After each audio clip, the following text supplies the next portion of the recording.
جو اسلامک سلطنت اسٹیبلش کر دی مدینہ طیبہ میں، حالات ان کے بھی اس وقت ایسے تھے کہ ایک کھجور پر ان کے صحابہ پورا دن گزار لیتے تھے، گٹلی چوس کر کے رہ جاتے تھے، ایک پیالہ دودھ کا مل جاتا تو 10 لوگ پی لیتے تھے۔ اور وہ کہتی ہے میں نے ان کی تاریخ پڑھی، ہسٹری پڑھی ہے، جس دن پروفٹ محمد صلی اللہ علیہ وسلم کا انتقال ہوا اس دن ان کی بیوی کے گھر حضرت عائشہ صدیقہ کے گھر میں چراغ جلانے کے لیے تیل بھی نہیں تھا۔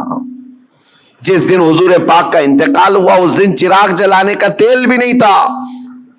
وہ ایسی سادی زندگی تو گزار گئے، لیکن وہ خاتون کہتی ہے چراغ جلانے کے لیے تیل تو نہیں تھا، لیکن سب سے قیمتی اور سب سے عظیم اس زمانے کے 9 تلواریں ان کی دیوار پر لٹکی ہوئی تھی۔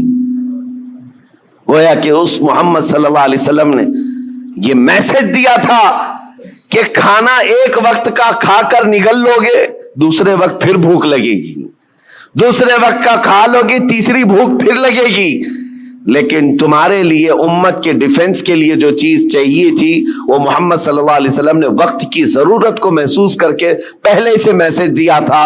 وہ اسرائیلی یہودن کہتی آج میرا یہ عمل ہو سکتا ہے 40 سال بعد آنے والی میری قوم دیکھ کر فخر کرے گی کہ ہمارے لیے کتنی محفوظ پناہ گاہ یہ بنا کر کے چلے گئے۔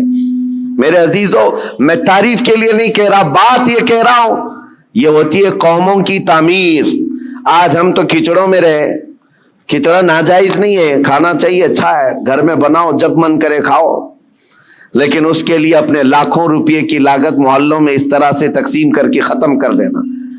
ہاں اس کو حق بنتا ہے وہ حلوہ بھی کھائے، کھچڑا بھی کھائے، لیکن ساتھ میں امت مصطفیٰ کے مستقبل کے لیے عمارت بھی کھڑی کرے، اس کو یہ حق بنتا ہے۔ میرے عزیزو، مجھے ایک بات یاد آتی ہے، ہمارے ایک استاد، ان کی یہ سوچ تھی، وہ مثال کے طور پر میں عرض کر رہا ہوں، ہمارے ایک ساتھی نے ہماری شکایت کی کہ حضرت جو کپڑے پہننا ہے سارے طلبہ کو، اس کے علاوہ ایکسٹرا یہ کپڑے پہن لیتا ہے میرے بارے میں۔ کہا یہ صدری پہن لیا یا جاکٹ پہن لیا، کہا جو سٹوڈنٹس طلبہ پہن رہے ہیں اس کے علاوہ ایکسٹرا یہ۔ تو انہوں نے کہا کہ بالکل میں سب کو برابر دیکھنا چاہتا ہوں، کس کو کیا پہننا چاہیے۔ اور اس کے بعد انہوں نے ایک جملہ کہا تھا ان کو شکایت کرنے والوں کو، کہا اس کی طرح 4 صفحے سبق تو بھی سنا دے اور تو بھی ایسی کپڑے پہن لے۔ ہاں اگر کسی کام میں تم پورے اترے ہوئے ہو اور دوسرا تمہاری دیگر ضروریات بھی پوری کر رہے ہو تو کوئی مسئلہ نہیں۔ میرے کہنے کا مطلب یہ ہے کہ آپ بڑی بڑی نیازیں کریں، لیکن اس وقت جب امت کی مستقبل کی ضروریات پوری ہو رہی ہو پھر کھانا بھی کھلائیں، دیگیں بھی چڑھائیں، اچھا ہے، عرس بھی کریں۔ یہاں حالات تو یہ ہے کہ ہم یتیمی کے حالت میں آ گئے ہیں آج۔ میاں کتنے تو ایسے ہمارے مسلمان کپلز ہیں اپنے چھوٹے چھوٹے بچوں کو لے جا کر کرسچن اسکول کے باہر کھڑے کرتے ہیں اور ایڈمیشن کے لیے پاپڑ بیلنے پڑتے ہیں، اور ان کو کتنی مرتبہ وہاں پر عیسائی نن ہو کہ پادری ہو تانے مارتے ہیں، ٹانٹ مارتے ہیں، کتنی مرتبہ ایسی شکایتیں آئیں۔ لیکن کیا کریں، ایک جگہ پر مجھے خود یہ بات یاد آتی ہے، ہمارے مقتدی تھے ایک حاجی صاحب، اپنے 2 بچوں کو ایک بورڈنگ اسکول میں انہوں نے ڈالا تھا، 4 اور 5ویں کے بچے، سال کا 4 لاکھ روپے پے کر رہے تھے۔ اور ایک بار وہ مجھے ساتھ میں لے کر گئے دکھانے کے لیے کہ آئیں دکھاتا ہوں کتنا بہترین ہے، 45 ایکڑ میں بنا ہوا یہ بورڈنگ اسکول ہے، سب کچھ ہے۔ میں گیا تھا، ان کے مینیجر سے میں نے پوچھا کہ شیڈول کیا ہے آپ کا، بچوں کو کیسے آپ ٹریٹ کرتے ہیں۔ انہوں نے صبح 5 بجے سے لے کر رات کے 9 بجے تک کا پورا گھنٹے کا شیڈول بتایا، اس میں پوجا بھی ہے، یوگا بھی ہے، جاگنگ بھی ہے، سب ہے۔ میں نے پوچھا سارے بچے کرتے ہیں؟ کہا سب کرتے ہیں، چاہے ہندو ہو مسلم ہو، سب کو کرنا ہے یہ۔ اور جن کے بچوں کے لیے ہم گئے ہوئے تھے وہ سال بھر سے پڑھ رہے تھے۔ میں نے ان حاجی صاحب سے کہا وہ بڑے پرہیزگار ہیں، ایک نماز بھی قضا نہیں کرتے۔ ہم نے کہا ان کو آپ اپنے بچوں کو اتنی مہنگی پوجا کروا رہے ہیں، اتنی دور لے جا کر کے، تو خیر ان کو یہ بات لگی، لیکن انہوں نے جواب میں کہا ٹھیک ہے حضرت میں وہاں سے نکال لوں گا، ہمارا ہے کہاں جہاں میں اپنے بچوں کو ڈال دوں؟ یہ بھی تو سوال ہے، یہ بھی تو سوال ہے۔ ہم نے اپنے مستقبل، اپنے بچوں کے مستقبل کے لیے کوئی لایا عمل بنانا ہی چھوڑ دیا ہے۔ فکر کرو میرے عزیزو، آج ضرورت اس بات کی ہے۔ میں تو یہاں جب بھی آتا ہوں ہر بار آپ کے اراکین صدر صاحب بیٹھتے ہیں، اکثر یہی پلاننگ کرتے بھی رہتے ہیں کہ یہاں پر کچھ نہ کچھ کام ہونا چاہیے، لیکن یہ صرف پلاننگ میں ہی رہ گئے تو ہماری عمریں بھی پلاننگ میں چلی جائیں گی۔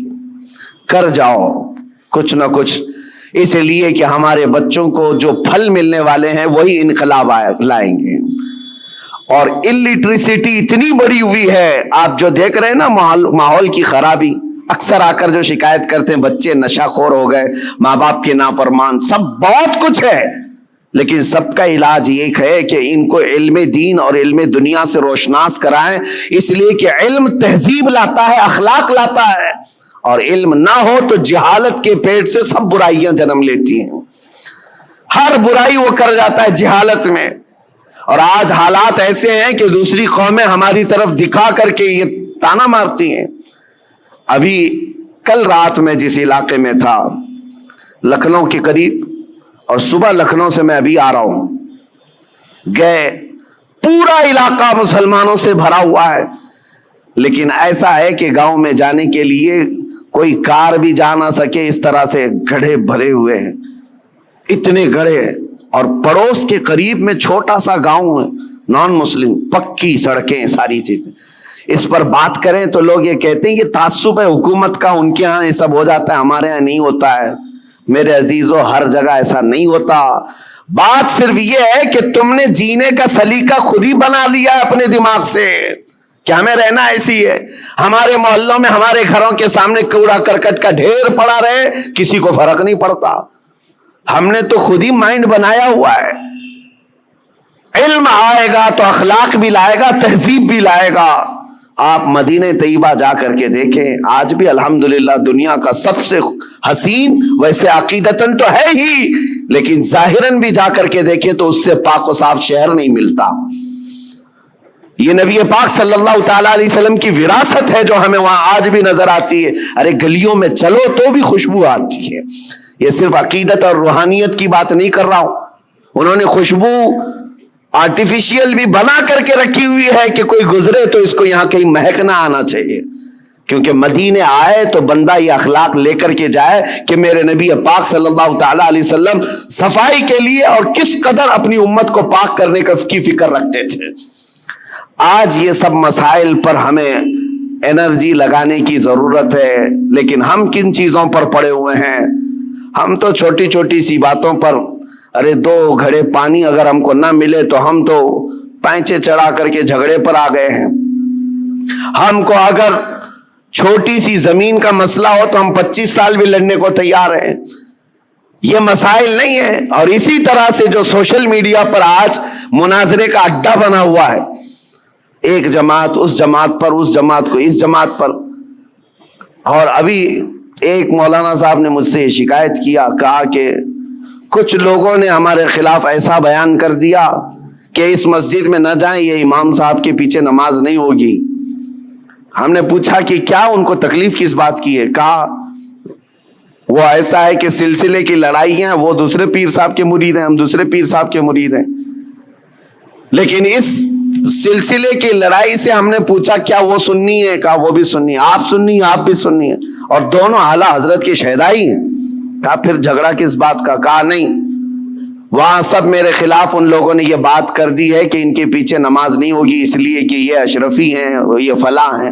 میں نے کہا یہ تو غنیمت ہے ان لوگوں کو، سوچے عیسائی تو نہیں ہے۔ اتنا تعصب بھرتا ہے تو جہالت سے بھرتا ہے۔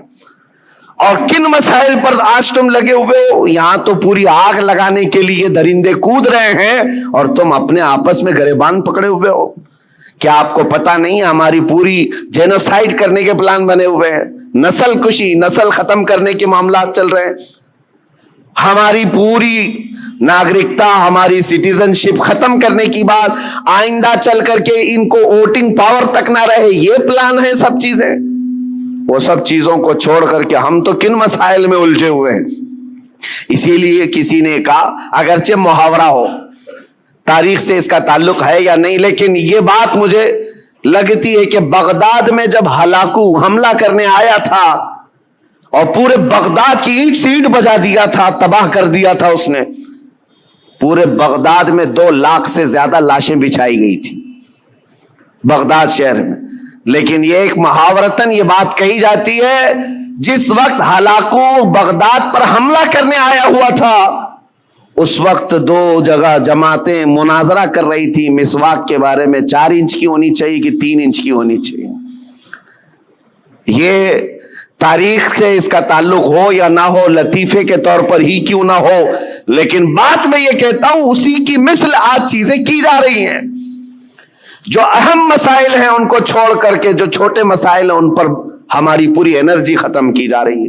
آج کئی مدعے ہیں اس طرح کے بات کرنے کے, لیکن میں صرف اتنا کہنا چاہتا ہوں کہ آج اللہ تبارک و تعالیٰ نے آپ کو عقل سلیم عطا کیا ہے تو فیوچر پلاننگ کریں اپنے بچوں کے لیے,